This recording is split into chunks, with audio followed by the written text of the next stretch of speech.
À medida que a fome, carência e aflição aumentam mais e mais no mundo, a produção de alimentos saudáveis será grandemente simplificada. Os que se empenham nessa obra devem aprender constantemente do grande Mestre, que ama o seu povo e tem sempre em vista o seu bem.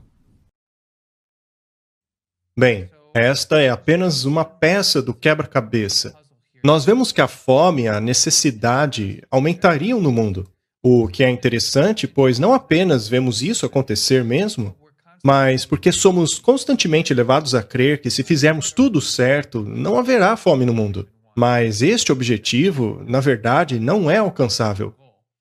E algumas das formas de nós obtermos saúde e mantermos nossa saúde serão simplificadas. E eu acho que vamos voltar a um modo de vida mais simples.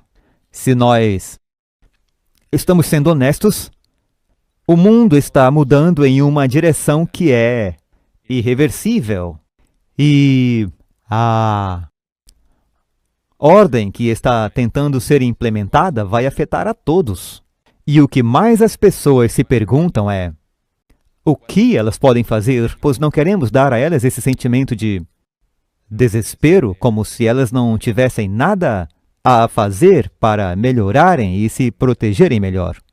O que pode ser feito nesse caso? Porque as coisas estão mudando, as coisas estão se desenvolvendo. E precisamos saber o que fazer por nós mesmos, nossas famílias e nossos amigos. Sim, e eu acho que é isso que é importante aqui. É pegar uma imagem e tentar imprimi-la em nossa mente do que vai acontecer, para que, quando acontecer, estejamos preparados e prontos para ajudar outros também. Agora, alguns vão dizer que essas coisas que acabamos de ler em Lucas pode ser aplicado em muitas épocas diferentes, mas eu queria convidá-los a ler uma página do livro Grande Conflito. Nele, a autora diz que isso acontecerá também no futuro, um futuro em relação ao tempo em que ela vivia. E ela identifica um personagem aqui que, na verdade, é o agente por trás de todos esses problemas que veremos no futuro. Ela diz: enquanto ele parece ser aos filhos do homem um grande médico que cura todas as suas enfermidades, ele trará doença e desastre, até que cidades populosas sejam reduzidas a ruínas e desolação. É uma linguagem forte aqui, não é? Ele acaba com colheitas maduras, resultando em fome e angústia. Ele contamina o ar e milhares perecem por pestilência. Estas visitações tornar-se-ão cada vez mais frequentes e desastrosas. Veja, isso está em harmonia com aquilo que acabamos de ler, mas agora nós temos uma entidade específica por trás disso. E isso vem direto do Apocalipse. Quando o Apocalipse fala sobre esses falsos milagres e maravilhas e coisas que o diabo vai realmente vir e realizar, e que, se possível, enganaria até os eleitos, ao mesmo tempo, ele vai provocar esses desastres para que ele possa se tornar o herói. É isso mesmo. E é por isso que precisamos preparar as nossas mentes e corações. Este plano devastador explicado aqui será completado. A luta e a angústia que vai preparar as condições para esse último sistema unificado. E eles serão bem-sucedidos nisso. O nosso objetivo não é impedir que estas coisas ocorram, mas sim preparar as nossas mentes e corações para receber o Senhor Jesus Cristo como nosso Salvador pessoal. E fazer isso com o caráter de Cristo através de difíceis perseguições. Fome, perseguição, doenças, essas coisas são comuns ao longo da história, mas a única coisa que muda é o caráter do povo de Deus em meio a essa situação. E o povo de Deus tem mostrado um caráter específico em meio a estas tribulações. E a igreja remanescente também deverá ter esse tipo de caráter. Eu gostaria de ler mais uma citação aqui do livro O Grande Conflito. Ela meio que conecta o objetivo final de Satanás ao trazer à tona estas condições e como elas são exatamente as mesmas da igreja do Papa, a igreja de hoje. E a agenda e objetivo destes dois são claramente os mesmos. Diz aqui: A política de Satanás neste conflito final com o povo de Deus é o mesmo que ele empregou no início do grande conflito no céu. Ele professava estar procurando e promover estabilidade do governo divino, mas secretamente estava fazendo todo o esforço para garantir a usurpação deste. E esta mesma obra que ele então procurou realizar, ele também aplicou nos anjos leais. É a mesma política de engano que marcou a história da Igreja Romana. Ele professava agir como vice-regente do céu, enquanto procurava exaltar a si mesmo acima de Deus e a mudar a sua lei. Sob o governo de Roma, aqueles que sofriam a morte por sua fidelidade ao Evangelho eram denunciados como malfeitores. Eram acusados de serem aliados de Satanás. E todo o meio possível era empregado para cobri-los de opróbrio, para fazê-los parecer aos olhos do povo e até a eles mesmos como os piores criminosos. E assim será agora. Enquanto Satanás procura destruir aqueles que honram a lei de Deus, ele fará com que sejam acusados de quebradores da lei, homens que desonram a Deus e que estão trazendo os juízos sobre o mundo. Estamos falando aqui hoje sobre falta de alimento, mas a verdade é que existe um quebra-cabeça muito maior, no qual a falta de alimento é uma ferramenta que vai levar a esta coisa maior, que é um mundo unificado, um sistema único no qual um pequeno grupo de pessoas é perseguido pelo aquilo que acreditam. E o que esta citação disse é que isto não somente foi o plano de Satanás desde o início, mas que também foi aplicado ao longo da história pela Igreja Católica e que será aplicado mais uma vez antes do fim do mundo.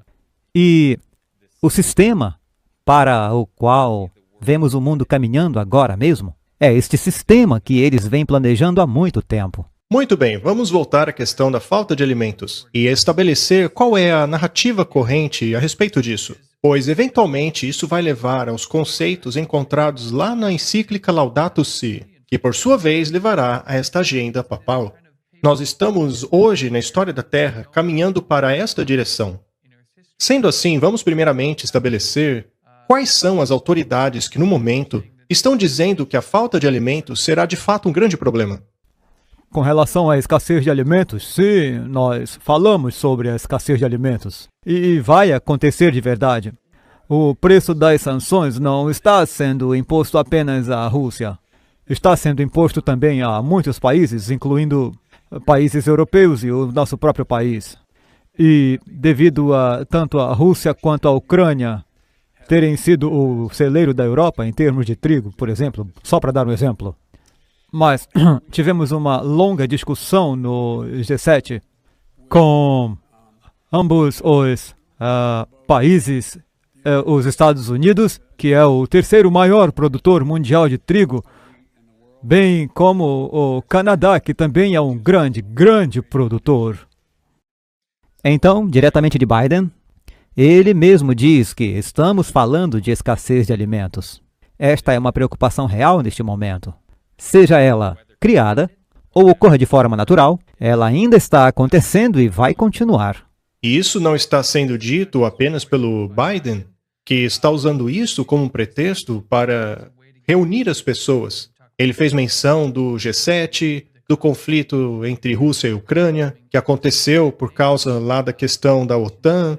Então, veja bem, tudo isso faz parte de um esforço de unificação, quando, é claro, sabemos qual é a verdadeira agenda deles. Isso prepara o caminho para Satanás, quando ele virá se passando como o médico do mundo. Então, essas fomes, pestilências, tudo isso são etapas que irão nos levar a esse objetivo final. Vamos ver o que donos de grandes empresas de fertilizantes estão dizendo a respeito. O CEO de uma delas disse: nós vamos ter uma crise de alimentos. A pergunta é o quão grande ela será? De acordo com ele, para suprir a falta de fertilizantes causadas pela guerra entre Rússia e Ucrânia, levaria meia década na melhor das hipóteses. Talvez seja quase impossível, uma vez que a Rússia é uma grande produtora de minerais. Portanto, nós vemos aqui que um dos maiores produtores de fertilizantes está dizendo que pode nos levar meia década. E isso tem feito com que governos em todo o mundo passem a colocar mecanismos de controle na sua exportação de alimentos. Diz aqui que a guerra na Ucrânia fez com que governos de todo o mundo passassem a controlar a sua exportação de alimentos. É essencial que criadores de políticas parem esta ameaça, o que torna ainda mais possível uma crise alimentar. E, no cerco de Jerusalém, nenhum cristão pereceu porque eles estavam atentos aos avisos. Nós temos avisos, sabemos que a fome está vindo e que há um momento em que não poderemos comprar ou vender, então não precisamos ser ignorantes e temerosos. Desde que estejamos atentos aos avisos e quando virmos estas coisas chegando, faremos o que é dito para fazermos.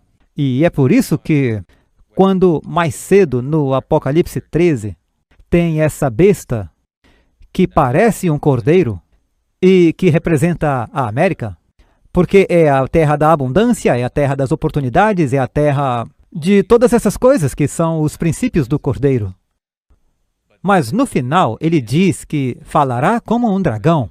E este Laudato Si, essa redistribuição da riqueza, e todas essas coisas falam como um dragão. Não há mais nenhum direito do indivíduo. Sim, com certeza ela está começando a falar como dragão. E eu acho fascinante que isto aconteça ao mesmo tempo em que temos a maioria católica na Suprema Corte. É a primeira vez que isto acontece na história dos Estados Unidos. Seria então tudo coincidência? Eu acho que não.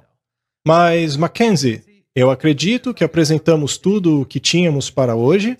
Nós ainda temos muitas coisas interessantes a comentar a respeito dessa questão da Suprema Corte, assim como outras questões também a respeito da separação entre o Estado e a Igreja, que estão em voga nas narrativas dentro dos Estados Unidos.